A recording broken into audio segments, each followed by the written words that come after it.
Please subscribe and press the bell icon for more updates from Sailesh Pandya Bhinash.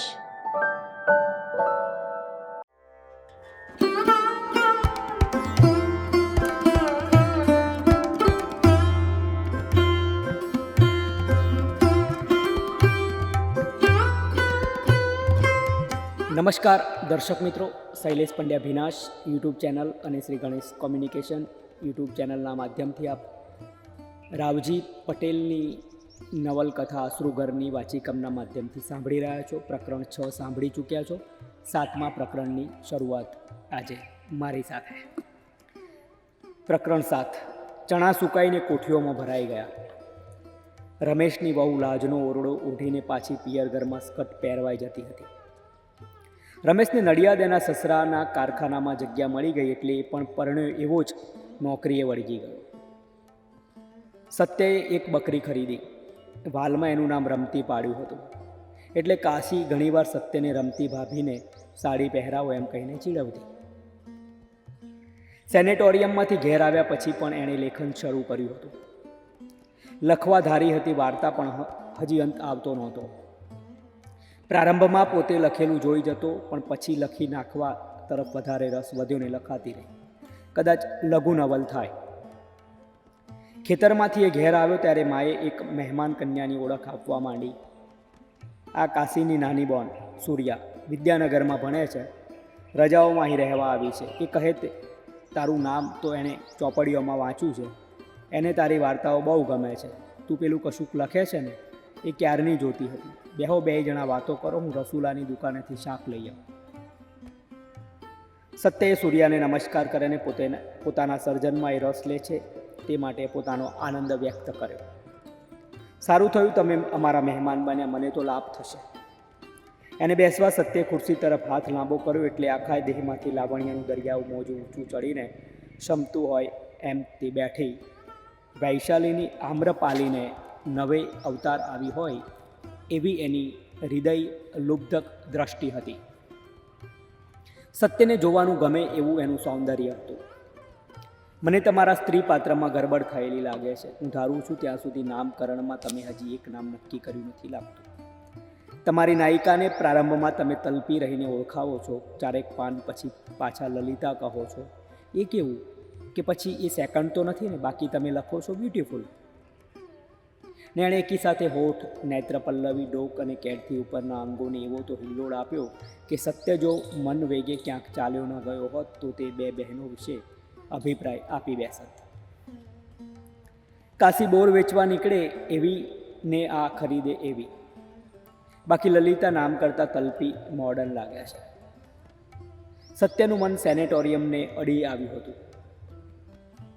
મિથ્યા છે એનાથી બબડી જવાયું. મિથ્યા. સૂર્યા ખુરશી ખસેડી નજીક આવી. આ પૃથ્વી પર કશું એ મિથ્યા નથી એવું હોય તો તમે લખો છો શા માટે? તમે તમારા બા સાથે, પિતા સાથે, મારી સાથે વાત કેમ કરો છો? કેમ કરી શકો? મિથ્યાપણાનો ભાવ તમને આ સજીવ મનુષ્યો વચ્ચે, કલ્પિત વ્યક્તિઓ વચ્ચે રહેવા પણ ન દે. જો મિથ્યાવાદી બની જતા નહીં તો આ સૌંદર્ય સભર સૃષ્ટિની ઉપભોગવાનું મન પણ નહીં થાય. સૂર્યા બોલે જતી હતી છતાં એને સાંભળતો હોય એમ એના મોં ભણી તાકી રહ્યો. શું જોઈ રહ્યા છો મને? સૌંદર્યની વાત કરું છું એટલે? ના, હું વિચારું છું તમને કવિતામાં રસ છે કે વાર્તામાં? બંનેમાં. જેમાં આનંદ મળે એમાં રસ છે. તમારાથી મને આનંદ મળતો હોય તો તમારામાં પણ. અચાનક રમતીનો અવાજ સાંભળ્યો. ખેતરમાંથી આવતા એ પોતાને જોઈ ગઈ છે એટલી જ ક્યારની બે કરતી હશે. એ તરસી થઈ હશે. ચાલો હું તમને મારી બકરી બતાવું. સૂર્યાને તે વાડામાં લઈ ગયો. જોઈ, 1 ટંકે 1.25 સેર દૂધ આપે છે. બકરી સત્યને સિંગડીઓથી ખંજ વાળવા લાગી. મારી મા કહે છે ગયા જન્મમાં એ સ્ત્રીનો અવતાર હશે. મને લાગે છે હું એનો પુત્ર હોઈશ. પુત્ર નહીં, બીજું કંઈક. જુઓ ને ક્યારની તમારા પગને ખંજવાળે છે, ચાટે છે. સત્ય પાછો હટ્યો કે તરત 2 કરવા માંડી. કુંડામાંથી ડોલ ભરી એની સામે પાણી મૂકી. જોયું ને, હું નથી કહેતી. એ પરભવની વાત સાંભળી ગઈ, સમજી ગઈ. એટલે કેવી અહર્ષ વ્યક્ત કરે છે. સૂર્યાએ સત્યને ખભે સ્પર્શ કર્યો. એનું લવારું ક્યાં છે? હું તો આને એકલીને જ લાવ્યો છું. રબારી કહેતો હતો એના લવારાને મેલડીને પાળે મૂક્યું છે. મારે એ માટે એની સાથે ઝઘડો પણ થયો હતો. ચાલો બીજું આવશે, કેમ નહીં? ગુમાવવાથી નિરાશા ન થવી જોઈએ એમ હું તો માનું છું. વ્યગ્રતાથી આનંદનો ક્ષય થાય છે, અને એવું થાય છે ત્યારે નવું કંઈક બનતું નથી. ઈશ્વર જેમ શાશ્વત કાળ આનંદ ભોગવે છે તેમ તેમ સૃષ્ટિક્રમ કેવો અવિરત ચાલ્યા કરે છે. એને ક્ષણભરની પણ વ્યગ્રતા પોસાય નહીં, તો પછી આપણે શા માટે આનંદ મુક્ત થવું જોઈએ? હું તો એમ પણ કહું છું કે આ બકરીને એનું લવારું ગુમાવવાનો શોક લગીરે થતો નહીં હોય, તમને પણ ન થવો જોઈએ. અને તમે તો પ્રસક્ત છો, વિષાદથી શક્તિને શા માટે ઓછી કરી નાખવી જોઈએ? શેમાં ભણો છો? ઇન્ટરમાં. કેમ પૂછવું પડ્યું? મારા અભ્યાસ વિશે જાણવાથી તમને કંઈ લાભ થવાનો છે? ના, આ તો સહેજ ઉત્કંઠા. સહજ પૂછાઈ ગયું. એ ડોલ લેવા નીચો વળ્યો. ખિસ્સામાંથી પેન પડી ગઈ. સૂર્યાએ લીધી. સુંદર છે. અને ફેરવી ખોલીને જોવા માંડી. Pilot, beautiful.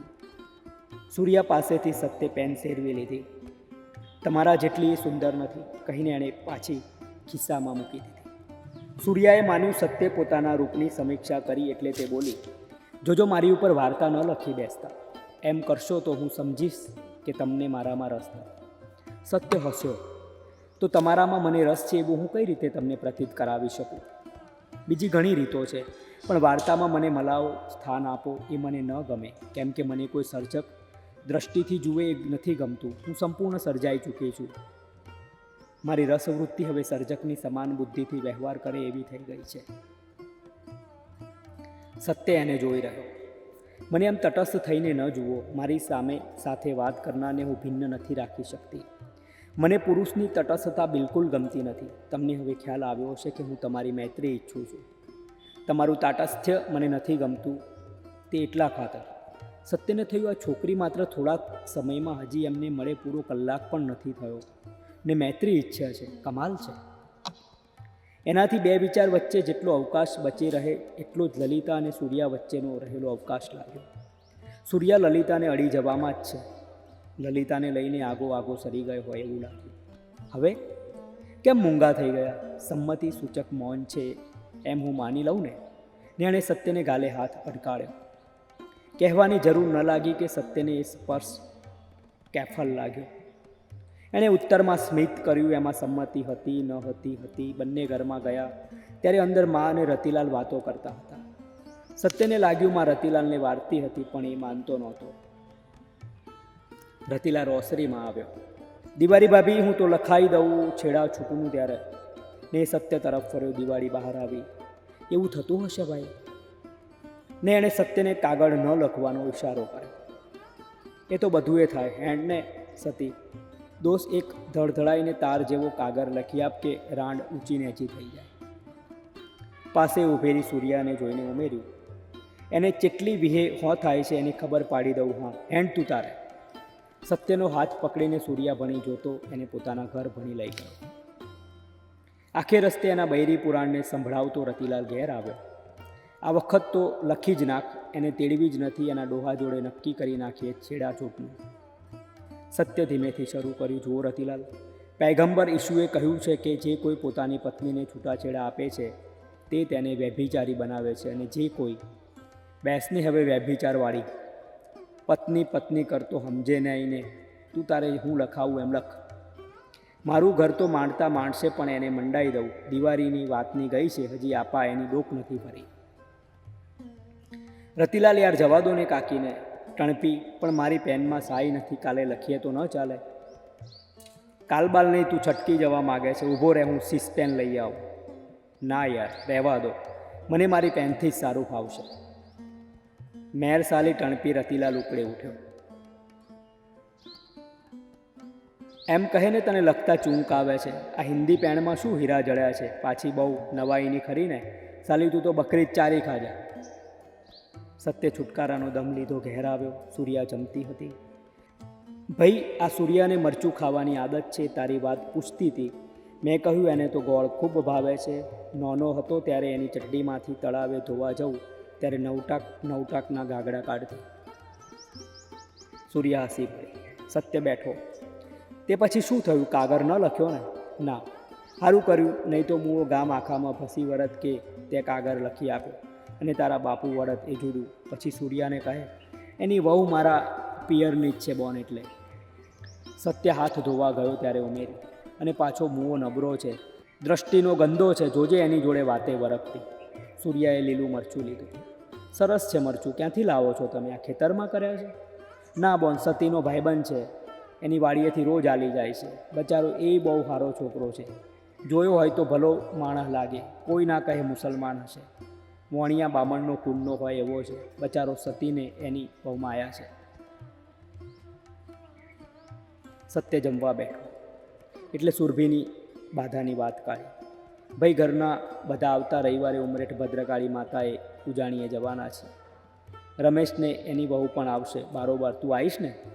ના, મારે લખવાનું છે. સૂર્યાને એ ગમ્યું. દર્શક મિત્રો, પ્રકરણ 7ની વાત અહીં પૂરી કરીએ છીએ. અશ્રુગર નવલકથાનું પ્રકરણ 7 વંચાઈ ચૂક્યું છે. વાચિકમના માધ્યમથી આપ સુધી પહોંચી ગયું છે. એનો આનંદ છે. ગમતાનો ગુલાલ કરવાનો છે. શ્રી ગણેશ કોમ્યુનિકેશન અને શૈલેષ પંડ્યા ભીનાશ યુટ્યુબ ચેનલના માધ્યમથી વાચિકમ આપ સાંભળી રહ્યા છો, માણી રહ્યા છો. ગમતાનો ગુલાલ કરવો છે. ગમે તે શેર કરો, લાઈક કરો, સબસ્ક્રાઈબ કરો.